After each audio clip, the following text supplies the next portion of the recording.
All right, good morning everybody. It is still morning, it's almost noon. My name is Andrew Jambor with Amston Home Transition Solutions, and we're going to talk about a fun topic everybody's excited about, which is downsizing, how to get rid of your stuff.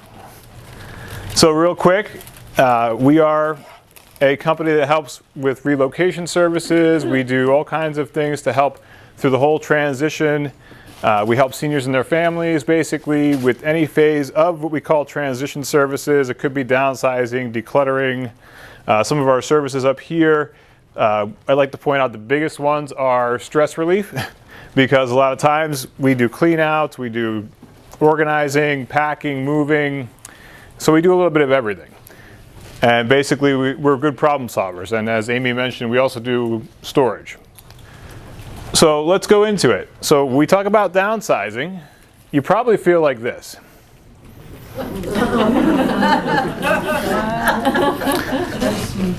Or you might feel like this.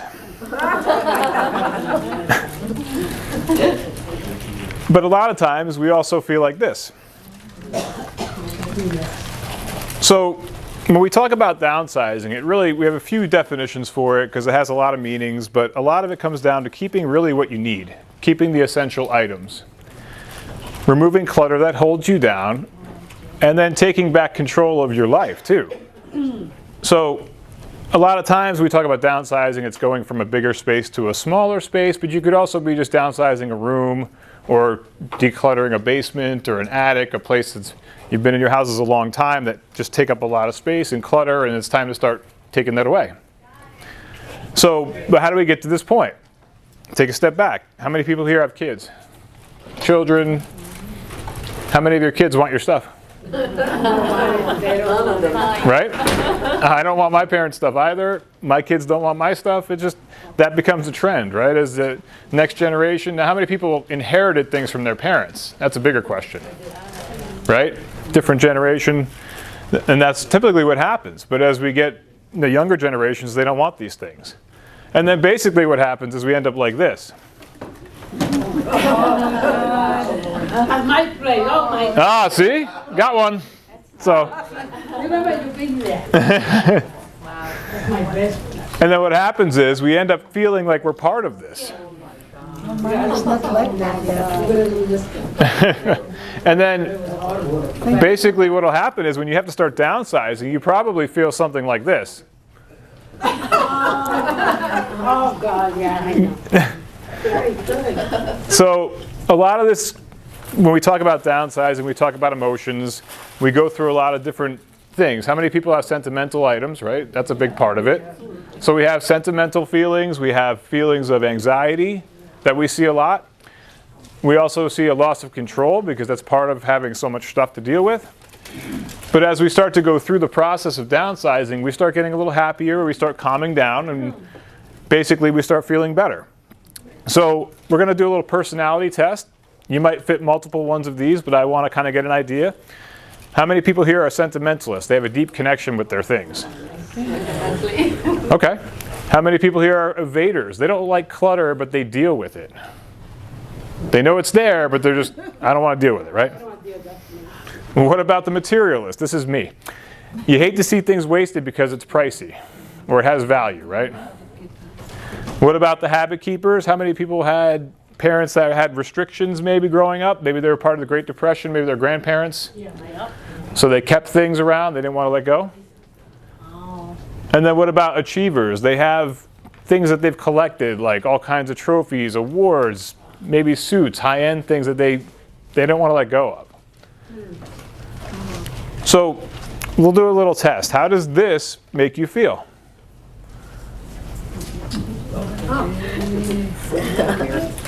If you walked into that and it was in your closet, a little stressed maybe, a little bit disorganized. How about this? Oh my God. No matter what Andrew says, that's not my house. So part of what we talk about, too much clutter, everybody's got a junk drawer, right? Most people have junk drawers in their house. At least one, maybe two. So the problem with this is it creates stress. When you see things that are cluttered, disorganized, it does create stress. And then basically that stress creates a problem for somebody else. If I'm stressed and you're around me and you feel my stress, you're going to be stressed. That's how it is. If my kids know that I'm angry, they know to stay away, but they could feel that stress too. And then what about the hidden expenses? Think about times that you've misplaced something and you go and buy that item again and come back and find that item later. It happens a lot. So you're spending time and money on this stuff. So why do we want to downsize? We want to get rid of that stuff. We want to open up space. We want to remove that clutter, and we want to get our stress reduced and bring back some control. But downsizing is hard. So part of what makes it difficult is as we get older, it gets harder to do physical tasks, especially if there's a lot of things to go through, pick up, move from downstairs, upstairs, in the attics or basements. What about the help? We don't have a lot of help around. If we have kids, sometimes they're not near us anymore, or they just don't want to help. We have the emotions that we talked about get in the way. And then the motivation is just not there. It's hard when you see that stuff, it's hard to get started. And then the other part is the mindset. So our mind is partially is the problem here. So we may see something that looks like this, but in reality, it's probably more like this. It's something we have to just start to sort through, but we just make it a lot bigger than it is. So we'll go into some steps on how we can start doing this. And then don't worry if I go too fast. If you want, we can email you the presentation, so it's not like you have to take a bunch of notes. Oh yeah, there's a sign-up sheet that'll go around. If you want it, put your email on there or number. We can contact you with that stuff. Steve will pass that around. So the first step we want to kind of work on is we want to assess what we're trying to do. So we want to keep this simple. We want to go make up our mind that this is what we're going to do. So figure out what you're trying to accomplish here. What do you want to achieve by downsizing? What's the point of doing this? Is it spring cleaning? Is it just getting a room, taking care of something? So you got to find out what's holding you back from getting started. So we want to look at the bigger picture. A lot of us have been in our houses for a long time. We want to know if it's going to be something we're just looking to move at some point, or are we just trying to clean a space in the home? Is it maybe decluttering a space that's been there this way for a long time? It could be the garage. It could be a room in the house. So take a tour of your house. Take pictures and make a list. That's always a good thing to kind of start doing for each room.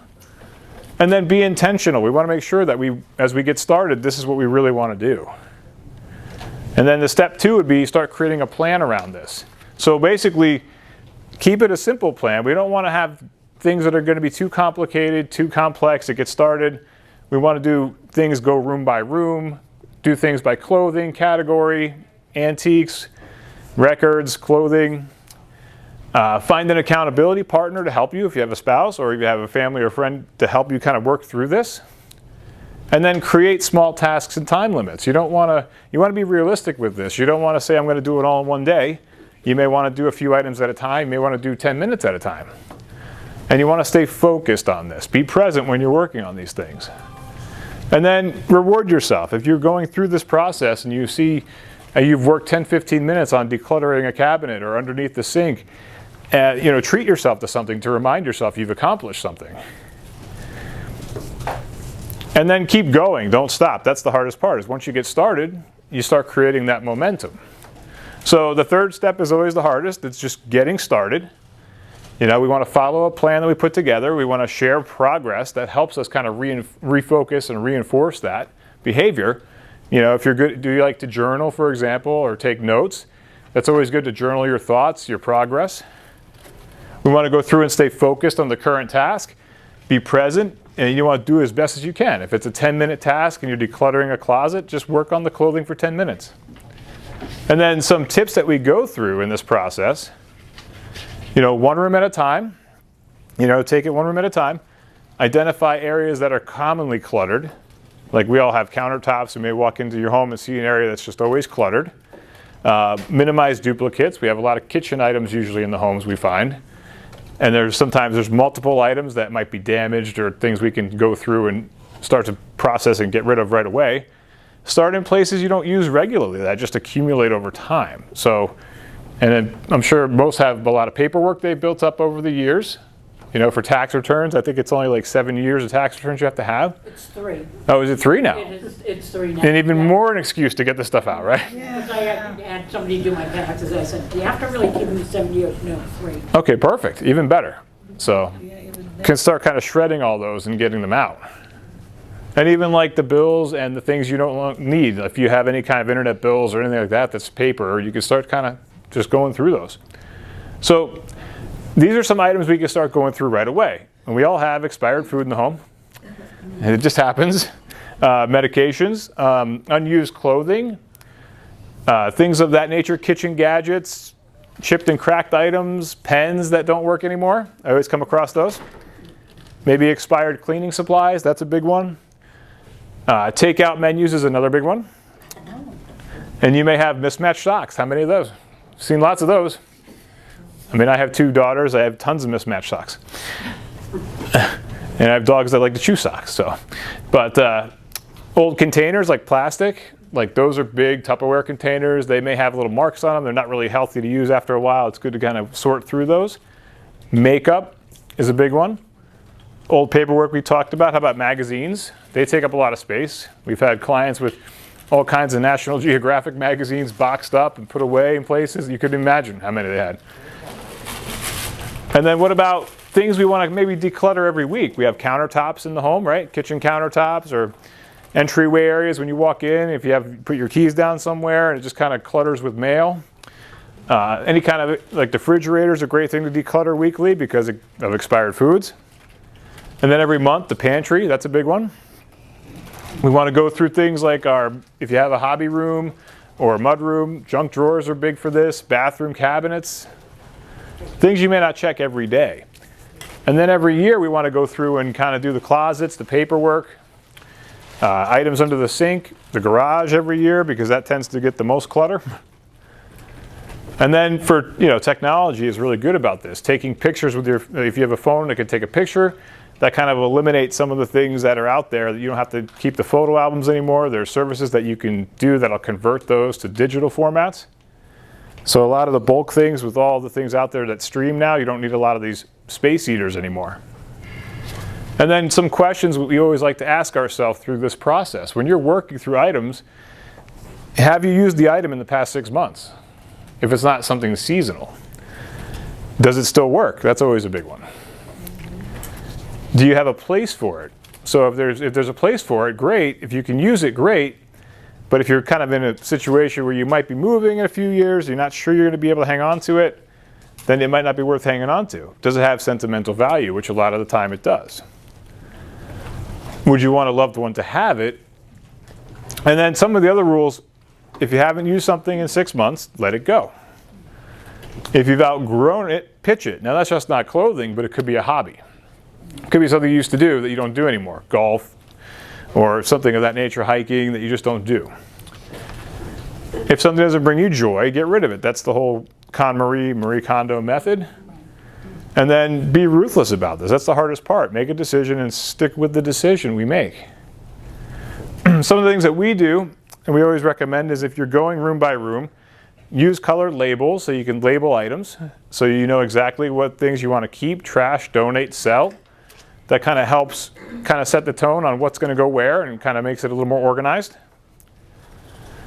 Reduce the kitchen items. We stress it a lot because we see it a lot, especially if you're moving, because most of the time your kitchens are going to get smaller. Items that belong to your kids, it's time for them to come get them. That's a big one if you're storing items, or the grandkids. For unwanted items, we could sell them, donate them. Maybe family or friends want them, but if all else fails, then we would get rid of them. And then the other stuff here is give yourself plenty of time. Get started as soon as you can. But don't rush through it. Take it slow. We don't want to make this something we try to speed through and make a mistake. Make it fun. Turn on good music, things you like in the background. Take frequent breaks. Invite friends or family over if you want to have a decluttering party. There's ways you can do it. Or worst comes to worst, you hire us and we'll take care of it for you. Other things we do is take pictures for memory of items that may have sentimental value. Begin with something you're going to notice. That's a nice one. So if it's something you walk into and see a cluttered space, or you always see that space, if you could walk into a house that is very organized and decluttered when you walk in, you're going to feel a lot better about that space. Take items one box or bag at a time if you like to go at things at a good pace. If you're not sure if something has value, you could take a picture of it. You could send it to us. There's estate companies that will look at it and appraise it. Consider storage options, either outside of the home, climate controlled, or even in the home. There's different things you can store items in that make things more organized. And then start today is the biggest one on here, because you don't want to keep wasting time. It's springtime now. It's getting nice out. Weather's starting to change, even though it's like 30 degrees out here, 90 today, you know, but eventually it'll get better. So some other strategies, the 20-20 rule, I like this one. If you can replace an item in under 20 minutes for under $20, then you can get rid of it, because you don't have to hang on to it. If something's chipped and you're hanging on to it, then but you can replace it quickly, there's no reason to hang on to it. This one's my favorite one, the reverse hanger technique. So basically in your closet, turn all your hangers around the opposite way. When you wear something, you put the hanger back the right way. What that does is it gives you an idea of what you're wearing consistently and what you haven't worn in a while and what can be donated. So it's a nice little technique to kind of give you a feeling for, okay, these I can do something with. I haven't been wearing these. The ski slope method is a fun one. So basically all that means is if you're working in a room, work corner to corner. So if I have items that are cluttered in this corner of the room and I start here, when I'm done, I'm going to go to that corner of the room and start. So I'm basically taking my time. Instead of tackling a whole section at one time, I'm only doing pieces of it. So I'm starting here, going there, then I'm coming back here. It's almost like you're bouncing side to side between the rooms, doing little parts at a time. And that actually will help you kind of work your way through it in a nice orderly fashion and show progress. The one item per day is we can get rid of items one item at a time. This is also an anxiety-friendly way to go through your home and take things out. Just, hey, I'm going to get rid of this one kitchen item today. I did my work. It helps kind of create those small wins and create progress. And then the cardboard box test is another one. All that is you put unused items in a box and you put a future date on it. It could be 6 months from today. So in October, you open up that box, you put a reminder to unpack it, and if you've never used anything in the box after that many months, you know you can donate that box. It's just a way to kind of put it away, set it aside. If you've never needed anything from it, you can donate it. And for sentimental items, this is always the big one, you want to recognize where that value comes from. So, you know, we want to keep memories, but we want to create boundaries. We understand that that item may have been something meaningful. Our parents wanted us to have it. But if it's just something we don't use anymore, we have to kind of come to terms with that. You know, we want to keep things that make us happy, but it's a process. These things you go through a little bit at a time. You can celebrate the history of those items. But there's ways to kind of have those things in memory and just kind of deal with those as you work through the process of downsizing. So things like taking a picture of the item is good. Writing a description about it. What's the thing it brings back? Why is it like something we like or don't like? What memory is that bringing up? So if we can journal about that, we can understand more what's going on with it. And basically passing it along to family members, if you can, donating it or maybe even repurposing it for something else. And then for selling items, obviously there's tag sales. There's things like online, like Facebook Marketplace, which is great. There's other ones out there like eBay and Poshmark for like clothing. There's a couple other sites, Cherish for vintage furniture, Reverb and Gazelle. These are all like online ways of selling used technology and audio equipment. And then some other thoughts here are, I like to go and mention here is decluttering is a lifestyle. It's not a project. So even if we're decluttering a room, that's great, but we want to make that more of like a habit and get into something that's part of our lives, not just something we just have to do this one time. Because you can do it one time and then it'll fill up again if we kind of let it go. And the other parts, your home is like a garden. It needs space to breathe. So you want to have that room. It brings the stress down and it makes it a much nicer place to be. So some resources that we have and that I handed out in the sheets that you have Pick Up Please is a great one. They donate, it goes to veterans. They'll come out and pick up one item that can be taken out, basically light enough for one person to carry. Clothing is good for this. Any kind of like puzzles, games. They don't take like the heavy furniture, but they'll come and take things they could use to help support veterans. There's, let's see, Donation Town. That's a lookup service that gives you an idea of what kind of donations are going on, what kind of charities are around in Connecticut. Kind of like a big lookup search service for donations and charities. We have the Make a Home Foundation, which is also great. They help veterans in need. They'll also come out, but they have a truck. They charge a fee. It's not a big fee based on where you're located, but they'll take items that they need, including furniture. We have New Reach, which helps homeless and underprivileged families. That's drop-off only. And then there's 211, of course, which will give you all kinds of services, but they also have a list of what's going on for donations, charitable events. So 211 is a great resource to see what's going on in your area. For technology services, there's Ever-Present, Legacy Box. These are conversion services. They'll take your items, your photo albums, they'll turn them into a digital format. They also take photos and slides and reels. And we also have Charter Oak Digital, which is out in Stonington, but they have drop boxes in Mystic and Wilton. They're more of a local company that does this. And then for books, there's a couple of sites out there, biblio.com for textbooks to get an idea of what those values sell for, what they'll go for. Zifit's another one, you can sell used books for cash. And then there's Olio, which is more of like a free cycle. It's local to you. You can find people that maybe want to use your items or take them, and it's free. And then there's for antiques, there's pricesforantiques.com, and then there's also replacements.com to kind of get values. It's a seller resource, a seller marketplace to kind of buy and sell your china, crystal, your sterling silver, and your collectibles. And then our parting thought of today, it's not an empty nest until they get the stuff out of the basement.